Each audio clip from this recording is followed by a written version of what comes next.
Kahatsos, nandito na tayo ngayon sa Central Japan, Nagoya. So, ganun lang po yung pag-commute natin using by train. So, susundan nyo lang po yung arrow going to Meitetsu Line. From Meitetsu Line, makikita nyo yung signage going to airport. So, sa train nga pala, meron non-reserved and reserved seats. So, pagka yung sinakyan ko kanina na 890 that is non-reserve, kaya siksikan. Pero pag nasa reserve seat kayo, hindi po siksikan doon. Kung gusto nyo, hindi naman kayo nagtitipid, o tila naman diferensya, pwede po kayo sa reserve seat. Tara mga kahatso, samahan nyo ko kung paano mag-commute going to Nagoya Airport from Nagoya Station. From Nagoya Station, makikita nyo itong sentro na to ng Nagoya Station na to. So, hanapin nyo lang yung sign na going to Meitetsu Line. So, ito na yung Meitetsu Line na to. So, you just follow the arrow. Ayan, Meitetsu Line, Kintetsu Line. Pero dun tayo sa may Meitetsu Line. So, lalakad lang tayo going there hanggang sa ma-reach na natin yung Meitetsu. So, bale, ito yung Meitetsu building po niya. So, meron ditong bus station at meron din po ditong train station. Ito yung Marriott Hotel, parang pinaka-landmark niya going sa Meitetsu. Yan.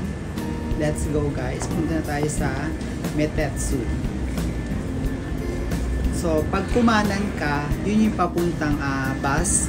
Pag diniretso mo, going to provincial bus Nagano. Bali, ang last station dito na sinakyan ko is Ida City. Pag dumiretso tayo, ito yung Meitetsu Mall at Meitetsu train station. Yun, sa baba po yung train. Ayan, nakikita nyo po yung araw, Meitetsu Line, plus yung sign na aeroplano, papunta ng airport.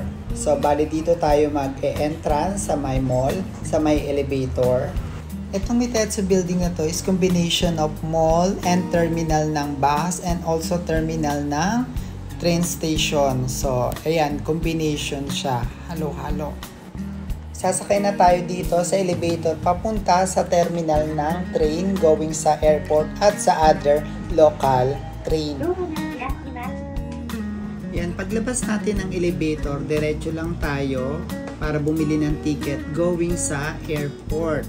So, kung hindi mo alam, pwede ka magpa-assist kung sinong mga tao dito. Pwede namang willing naman sila tumulong. Ako minsan kahit hindi ako nag-aas, tinutulungan nila ako. Etong bilihan ng ticket na to, meron siyang English, meron siyang Nihongo. Piliin natin English, one-way ticket, isa. So, hanapin natin yung 890. 890. Ay!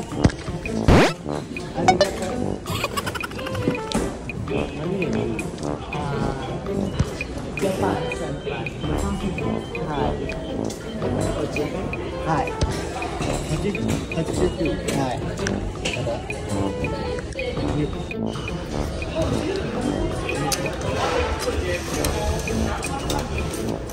Eh?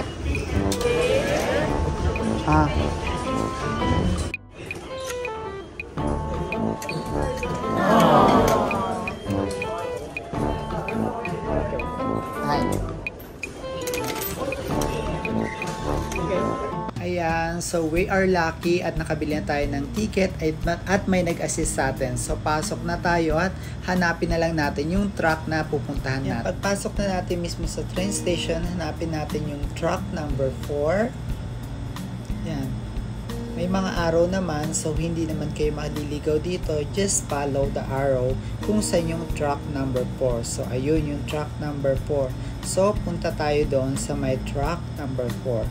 So, ito yung baba. Pwede kayo dyan kung wala kayong bagahe. But if, kung may bagahe kayo, ayun, naka-arrow yung truck number 4. Kung may bagahe kayo, punta lang kayo doon sa may elevator. So, para yan, special yan sa mga disabled, buntis, at may baby, at may bagahe. Yan. Nandito na tayo. Let's go. Paglabas natin sa elevator, so makikita natin sa may monitor o yung board na yan. So, meron dyan nakalagay na International Airport. So, may mga color coding yan. Depende sa location at kung saan pa-bound yung train na sasakyan nyo. wait na lang natin kung ano yung oras yung train na sasakyan natin para hindi tayo maligaw. Wait na lang natin yung train na dumating dito na i-announce ng announcer dito. Make it sure yung sasakyan nyo ng train yung mismong oras na nakalagay sa monitor, or else iba yung mapupuntahan yung lugar pag iba yung oras ng train yung sinakyan nyo. Hindi to kagaya sa Pilipinas at sa Singapore na yun lang talaga yung dinadaanan ng mga station. Ito nga pala yung itsura ng train going to airport, samantalang yung local is kulay red lang po siya. So, mga kahatos, nandito na tayo ngayon sa may train. So, most of it, pagka may nakakatagpo kami sa ng mga Pilipina, kagaya na itong mga to. So, kung hindi mo masyadong kabisado yung lugar, pwede ka nilang i-handle, pwede ka nilang tulungan going sa destination na pupuntahan mo. Or di naman kagaya kanina, di ba? Yung lalaki, teenager, tinulungan ako bumili ng ticket. Although alam ko naman, kaya alam ko. So, syempre, para hindi siya mapahiya, ano ko siya. So yun. So dito, lahat naman ng tao mababait. Basta makikiusap ka lang, magsasalita ka lang. Tapos siya lang kayo. Sige, bye-bye. Ayan, uwi na sila. Bye-bye. Arigatou gozaimasu. Ayan, bye-bye. So dito, almost lahat ng tao is tutulungan ka naman. Kung confused ka, so pwede ka mag-asa kanila. Yun nga lang, hindi naman lahat kasi nakakaintindi ng English, pero nandun yung na eagerness nila para tumulong sa mga nanliligaw na traveler. So maya-maya nandun na tayo sa airport. Ina-announce naman dito kung nasaan station ka na dadating. So ganun lang po mga katsos.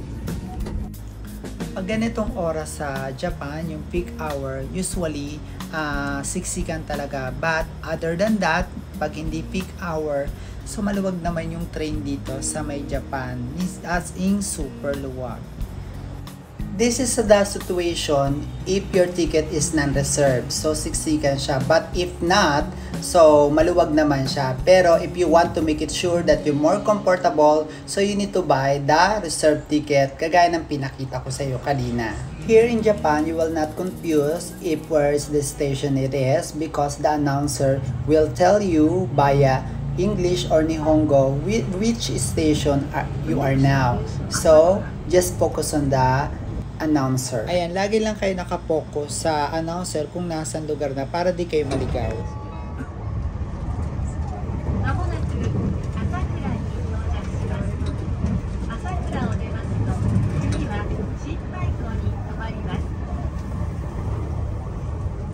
We will soon make a brief stop at Asakura. The stop after Asakura will be Shinmaiko. ご注意ください。ドアが開きます。ご注意ください。 Yan, nandito na tayo. Malapit na po tayo sa may Nagoya Airport. Pero boundary na to ng Nagoya Airport. Pag nakikita po kayo ng dagat, kasi ang airport ng Nagoya is nasa dagat. So, ayun na po. Nagoya na po kayo. Ito, syempre, nandito na tayo sa may Chuba Centrair Nagoya Airport. So, ayan na, may mga naghihintay ng pasahero papunta naman sa mismong city ng Nagoya. Next time, I will upload a new video how to go and how to commute to different city via bus, train, or via Shinkansen. Yan mga katsos, nandito na tayo ngayon sa Central Japan, Nagoya. So, ganun lang po yung pang-commute natin using by bus and train. So, susundan nyo lang po yung arrow going to Meitetsu Line. From Meitetsu Line, makikita nyo yung signage going to airport. So, sa train nga pala, meron non-reserved and reserved seats. So, pagka yung sinakyan ko kanina na 890 that is non-reserved, kaya siksikan. Pero pag nasa reserved seat kayo, hindi po siksikan doon. Kung gusto nyo, hindi naman kayo nagtitipid, o hindi na naman diferensya, pwede po kayo sa reserved seat. Kaya lang ang sinakyan ko is non-reserved seat going to Nagoya Airport.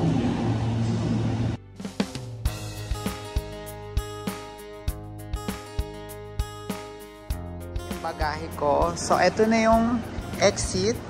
So, kung mapapansin nyo, dito, merong T1 is Terminal 1 at nandun sa kabila naman yung T2.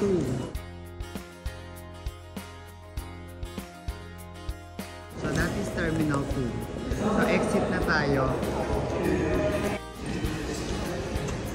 So pagpasok nyo, ayan, sasalubong sa inyo yung T1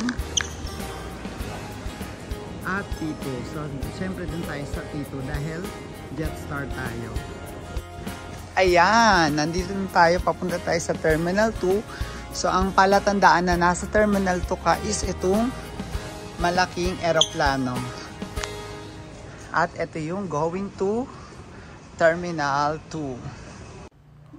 Yan, mahaba-haba yung lalakaran natin going to Terminal 2. Pero it's okay dahil may walkalator naman. Kung ayaw nyo naman maglakad, meron ditong terminal na papunta sa Terminal 2, yung shuttle. Bali doon siya hihinto. Yung sa baba na yon. Yung papunta dyan is yun din yung papunta na babaan ng going to city bus. Doon din yung exit nyo na elevator. Papunta kayo dyan. Papunta right sa side. Terminal 2. So libre lang po yun. Wala pong bayad. Kaya lang dito na ako. Tinatamad na akong pumunta going to shuttle. Kaya maglalakad na lang ako. Pero meron naman siyang walkalator going there.